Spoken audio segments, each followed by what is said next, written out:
안녕하세요. 울산 삼산교회 김원필 목사입니다. 오늘 이 귀한 시간에 저와 함께하기 위해서 아주 멋지고 아름다운 세 분이 함께해 주셨는데요. 모두 반갑습니다. 안녕하세요. 코로나19 이후 우리의 삶에 많은 변화들이 일어났죠. 그런데 우리 신앙생활에도 참 많은 변화들이 일어난 것 같아요. 어떠세요? 우리 원석 형제는 이 코로나19 어떤 부분에 있어서 가장 특별히 신앙적인 부분에 많은 변화들이 일어났나요? 솔직히 말씀드리면 이제는 좀 시간이 지나서 온라인 예배에 적응을 할 때도 됐는데 아직도 적응이 안 돼요. 네. 그러니까 온라인으로 예배를 드리는 일이 은혜가 안 되다 보니까 소모임으로 하는 성경 공부조차도 시도를 안 하고 있어요. 그렇군요. 그래서 약간 정책이 조금 더 심하게 말하면 약간 이렇게 좀 제가 흔들리는 그런 느낌까지도 받고 있어요. 사실. 아, 그렇군요. 네네. 네, 저도 개인적으로 사실 찬양팀을 섬기고 있었는데 이제 그런 모임을 자주 못하게 돼가지고 좀 그런 은혜스러운 시간이 없어져서 너무 아쉽고요. 그리고 또 교회 안팎으로 아무래도 상황이 좀 어려워지다 보니까 성경으로 돌아가자 하는 그런 구호를 좀 많이 개인적으로 접하고 있어요. 아, 네. 그렇군요. 네.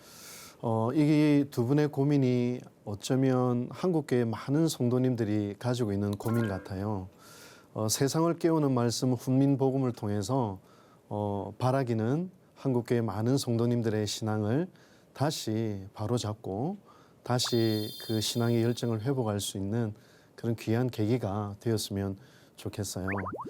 은희 자매는 제가 목회를 하고 있는데 성도님들이 저에게 가장 많이 하는 질문이 뭔 것 같아요? 왠지 하나님하고 가장 가까이 계신다고 생각을 할 것 같아요. 그래서 네. 제가 지금 이런 걸 하려고 하는데 하나님은 저한테 뭘 말하시는 걸까요? 이런 질문을 좀 많이 하지 않을까 싶기도 하고요. 그렇군요. 맞습니다. 성도님들이 저에게 오셔서 제일 많이 하는 질문 중에 하나는 목사님, 하나님의 뜻이 어디 있을까요? 그렇게 물어보는 그런 질문들이 가장 많이 있었던 것 같아요. 그래도 그런 질문을 하시는 분들은 굉장히 훌륭한 분들이세요. 왜냐하면 하나님의 뜻을 그래도 알고 싶어 하시는 분이고 또 하나님의 뜻을 순종하고 싶어 하는 분들이고 근데 안타깝게도 의외로 많은 성도님들이 이런 질문조차 하지 않아요. 그냥 내가 좋을 대로 그냥 내가 하고 싶은 대로 살아가는 성도님들이 대부분이죠. 때로는 뭐 내 욕망이나 내 생각대로 해버리고 하나님 여기에 복 주세요. 그렇게 일방적이고 자기중심적인 신앙생활 하는 분도 계시고요. 또 가끔씩 교회 보면 자기의 신앙적인 체험이나 또 자기의 신앙적인 지식을 절대화해서 이건 분명히 하나님의 뜻이야. 그렇게 해서 교회 안에서 많은 갈등들과 문제들이 일어나는 경우들도 많이 있죠. 정말 하나님의 뜻이 어디 있는가? 여러분들은 어떻습니까? 하나님의 뜻을 순간순간 묻고 계세요? 아니면 하나님의 뜻을 분별하신다면 어떻게 분별하고 계세요? 제가 이번 훈민복음을 통해서 우리가 하나님의 뜻을 어떻게 알 수 있을까? 그리고 하나님의 뜻을 어떻게 분별할 수 있을까? 그리고 그런 거룩한 갈망을 가진 분들에게 영적인 도움이 되고자 이 강의를 준비했습니다. 이번 강의의 제목은 하나님의 뜻을 분별하는 12가지 원리라는 제목인데요.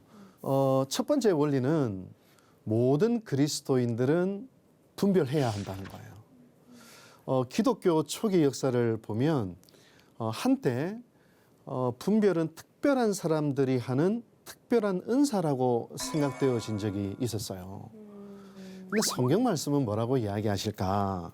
로마서 12장 2절에 기가 막힌 말씀이 있거든요. 한번 읽어보면 너희는 이 세대를 본받지 말고 오직 마음을 새롭게 함으로 변화를 받아 하나님의 선하시고 기뻐하시고 온전하신 뜻이 무엇인지 분별하도록 하라라고 했어요. 성경 말씀은 우리 모두에게 주신 말씀인데 성경 말씀은 이렇게 이야기하고 있어요. 너희는 다시 말하면 특별한 사람 소수만이 할 수 있는 은사가 아니라 모든 그리스도인들이 분별을 해야 되는 소명과 부르심을 받았다는 거예요. 그런데 모든 그리스도인들이 분별할 수 있는 신학적이고 성경적인 근거가 두 가지가 있어요. 첫 번째 근거는 하나님은 우리에게 말씀하신다는 거예요. 성경에 요한복음 10장 27절에 이런 말씀이 있어요.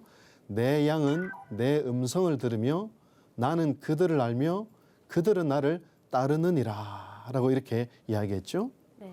분별의 시작은 뭐냐면 하나님은 우리에게 말씀하시는 분이고 우리는 그 말씀을 들을 수 있다라고 성경에 분명히 그렇게 이야기해 놓고 있는 것이죠.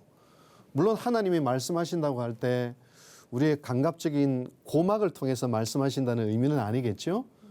때로는 깨우침, 때로는 감동, 이런 부분들을 통해 때로는 세미한 음성을 통해서 우리에게 말씀하실 때가 사실은 많이 있어요. 또 두 번째 근거가 있는데 그것은 하나님은 우리 안에 계시다는 거예요. 성 어거스틴이라고 하는 기독교 신학의 토대를 쌓은 성인이 있는데 그분이 고백록에서 이런 말씀을 하셨어요. 하나님은 우리 안에 거하시며 우리는 그 안에 거합니다. 오 나의 하나님이시여 주께서 내 안에 거하시지 않는 한 나는 한시라도 결코 존재할 수 없는 자입니다. 성경 말씀도 동일한 증언을 하고 있죠. 고린도후서 13장 5절에 너희가 믿음에 있는가 너희 자신을 시험하고 너희 자신을 확증하라. 예수 그리스도께서 너희 안에 계신 줄을 너희가 스스로 알지 못하느냐? 그렇지 않으면 너희가 버림받은 자니라.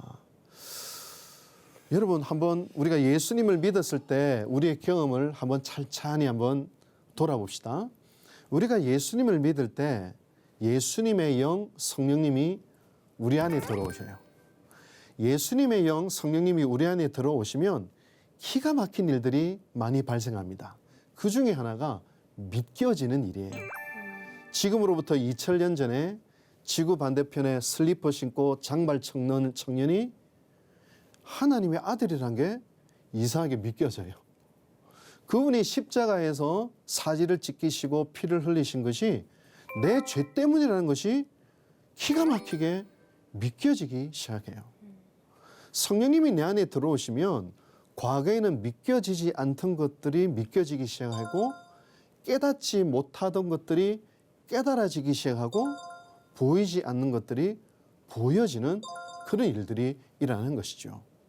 동시에 성령님이 내 안에 계시면요, 내 안에 거룩한 열망들이 일어나기 시작해요. 어떤 열망들이냐? 이제는 내 마음대로 살고 싶은 열망이 아니라 하나님이 뭘 기뻐하실까? 하나님의 뜻은 무엇일까? 이런 열망들로 조금씩 바뀌어지기 시작해요. 전에는 내가 먹고 싶은 거 먹고 내가 말하고 싶은 대로 말하고 내가 가고 싶은 것을 갔지만 이제는 내 욕망과 내 생각대로 더 이상 갈 수가 없어요. 관심이 하나님이 되기 시작해요. 하나님이 기뻐하시는 것이 뭘까? 과연 하나님의 뜻은 뭘까?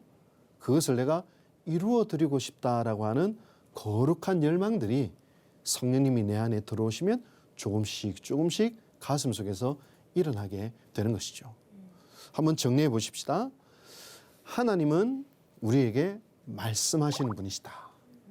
그리고 그 하나님은 우리 안에 계신다.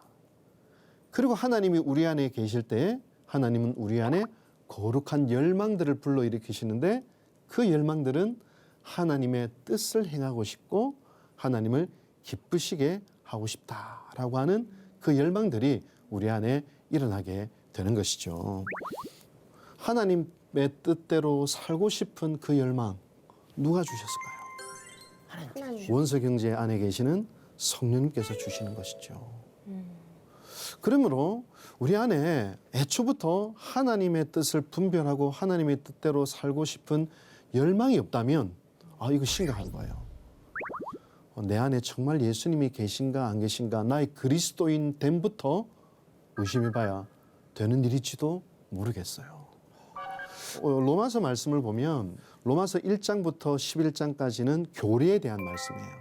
다시 말하면 그 교리의 핵심은 이신칭의이죠. 믿음으로써 구원을 받는다. 그리고 12장부터 마지막까지는 이신칭이 믿음으로 구원을 받은 성도들의 삶에 대해서 이야기를 하고 있어요. 어떤 삶을 살아야 될 것인가. 믿음으로 구원받은 사람들의 삶을 시작하면서 로마서 12장 2절에 분별을 이야기해요. 앞에서 우리가 읽었던 말씀이지만 한 번 더 읽어드릴게요. 너희는 이 세대를 본받지 말고 오직 마음을 새롭게 함으로 변화를 받아 하나님의 선하시고 기뻐하시고 온전하신 뜻이 무엇인지 분별하도록 하라. 따라서 우리는 좋든 싫든 우리는 분별해야 돼요. 우리는 말을 해야 되고 우리는 선택을 해야 되고 우리는 행동을 해야 되고 우리는 생각을 하면서 살아가요. 만약에 하나님의 뜻을 분별하지 않고 살아간다면 우리는 폭주 기관차가 되고 말아요. 내 욕망대로, 내 생각대로, 내 뜻대로 살아버리게 되는 것이죠. 바로 이 모습이 로마서 12장 2절에서 말씀하시는 이 세대가 그렇게 살고 있다는 거예요. 우리가 하나님의 뜻을 알고 분별하는데 어려움을 겪는 몇 가지 이유들이 있는데 그중에 한 가지는 아마도 아직 훈련이 안 돼서 익숙하지 않아서 그런 것이 아닐까요? 예전에는 핸드폰이나 스마트폰 보면 발신자 번호가 뜨지 않았죠. 네. 그런데 어느 날 아내에게 전화가 와요. 여보세요 하는 순간 저는 아내의 기분까지 알게 돼요. 오늘 집에 가면 큰일 나겠구나. 오늘은 어부인의 마음이 굉장히 지금 좋으시구나. 그 여보세요라고 하는 그 단어 하나로도 알겠더라고요. 너무 익숙하니까. 근데 그만큼 서로 간에 많은 친밀함이 있다는 의미겠죠. 네. 근데 그만큼 우리 간의 훈련과 때로는 연습이 필요하기도 해요. 그런데 제가 생각하기에 하나님의 뜻을 분별하는데 가장 큰 방해가 되는 것은 우리에게 집착이 있기 때문이 아닐까 그런 생각을 해보게 돼요. 헨리 나우인이라고 하는 아주 훌륭한 영성가가 계신데 그분의 책에 이런 내용이 있어요. 정신과의 한 부인이 이제 진료를 받으러 왔죠. 그 진료를 받으러 온 그 부인이 진료실에 들어오자마자 발작을 일으킨 거예요. 왜요? 난동을 부리고 그리고 물건을 부수고 그래서 간호사들이 급히 달려들어서 진정을 시켰어요. 그리고 이제 진료를 시작하려고 하는데 그 부인의 오른손에 마치 여기에 자신의 생명이 모든 것이 달려 있는 것처럼 그 손을 꽉 쥐고 있는 거예요. 마치 이 손을 펼치면 자기의 존재가 부인되는 것 같은 것처럼 자기가 죽을 것 같은 것처럼 자신의 모든 것이 이 안에 담겨 있는 것처럼 온수를 쉬고 풀지 않는 거예요. 뭐가 들어있나? 뭘 주고 있는 예, 그래서 혹시나 위험한 것이 있을까 의사와 간호사들이 너무 걱정이 돼서 억지로 손을 하나씩 하나씩 펴기 시작했어요. 그랬더니 거기서 1센트짜리 동전이 땡그랑 하고 떨어지는 거예요. 동전이요? 1센트짜리 동전이 그게 뭐가 귀하겠어요. 근데 그 1센트짜리 동전에 자기의 모든 것이 있느냐 생명을 다해 꼭 쥐고 있었던 거죠. 어쩌면 하나님께서 보실 때 우리의 모습이 그와 같지 않을까. 하나님께서는 우리에게 너무나도 놀랍고 풍성한 것을 준비하고 계시는데 우리는 마치 이것을 잃으면 내가 죽을 것 같고 이것을 잃으면 내 존재가 부인될 것 같은 그 무엇을 꼭 쥐고 있는 것은 아닐까. 그것을 펼치면 하나님께서 우리에게 더 놀라운 것이 주실 터인데 그런 생각을 해보게 되었어요. 우리 윤지 자매는 야, 나 이것만큼은 포기하고 싶지 않아. 아마 그런 것이 혹시 있나요? 인기인 것 같아요. 네, 인기. 인기가 곧 사랑이니까 네. 아무래도 노래를 하는 사람으로서 목사님도 이제 이렇게 설교하시고 그러면 뭔가 이렇게 아멘이라는 말을 듣거나 네. 이럴 때는 더 막 신이 나서 설교를 하시거나 그렇죠. 이런 말씀을 제가 다른 네. 목사님한테도 들은 적이 있거든요. 네. 근데 가수도 똑같아요. 막 박수를 더 쳐주고 호응해주고 이러면 너무 네. 기분이 좋은데 네. 별로 박수 안 쳐주고 이러면 호응이 조금 별로고 그러면 네. 되게 노래를 그냥 혼자 부르고 있나 이러면서 약간 사랑을 되게 갈구하는 네. 그렇죠. 아마도 연예인들에게 있어서 인기, 네. 대중들의 사랑, 네. 이걸 놓아버리면 내 존재가 부인되는 듯한 맞아요. 그런 느낌을 네. 가질 수가 있겠죠. 네. 맞아요. 음. 하나님이 이거 포기할 수 있겠니? 이거 놓을 수 있겠니? 가끔 우리 교인들 중에서도 하나님 다른 건 몰라도 나는 이거는 용서할 수 없어요. 다른 건 몰라도 하나님 목사님 저는 이거는 해야 되겠어요. 사실 어쩌면 이것이 우리의 집착이지 않을까 그런 생각을 해보게 돼요. 마치 이 집착은 암막 커튼과도 같아요. 저희 안방에도 암막 커튼을 가리면 마치 밤처럼 깜깜해지거든요. 이 집착은 하나님의 뜻과 하나님의 마음을 가리는 암막 커튼이죠. 이걸 제쳐버려야 되는 거예요. 네. 그러면 이 집착이 왜 생기는 걸까요? 그냥 너무 소중하니까 생기는 네. 것 같아요. 너무 소중하니까. 네, 맞아요. 또 원서 경제는 어떻게 생각하세요? 저는 지금 목사님 말씀 들으면서 질문 들으면서 굉장히 뜨끔하고 무서워요. 네, 내 집착에 대해서 신중하게 고민해 본 적 없어요. 그렇군요. 네, 그냥 언젠가부터 그냥 계속 있었던 그냥 그게 나라고 여기는 것 같아요. 네, 네, 네. 완전히 나와 동일시 예. 되기도 하고. 그게 내 존재의 이유라고 네. 여겼던 것 같. 굉장히 무서워요 지금 제가. 아마도 그 집착이 생기는 여러 가지 이유가 있겠지만 어릴 적부터 받아온 상처, 또 내가 생존하기 위해서 포기할 수 없는 어떤 삶의 경험, 때로는 나를 지금까지 여기까지 있게 했던 나의 삶의 가치, 아마 이런 부분들이 또 집착이 아닐까 그런 생각을 해보게 돼요. 근데 이 집착을요 완전히 이 연약한 육신을 가진 인간이 제거하기는 불가능할 수도 아마 있을 것 같아요.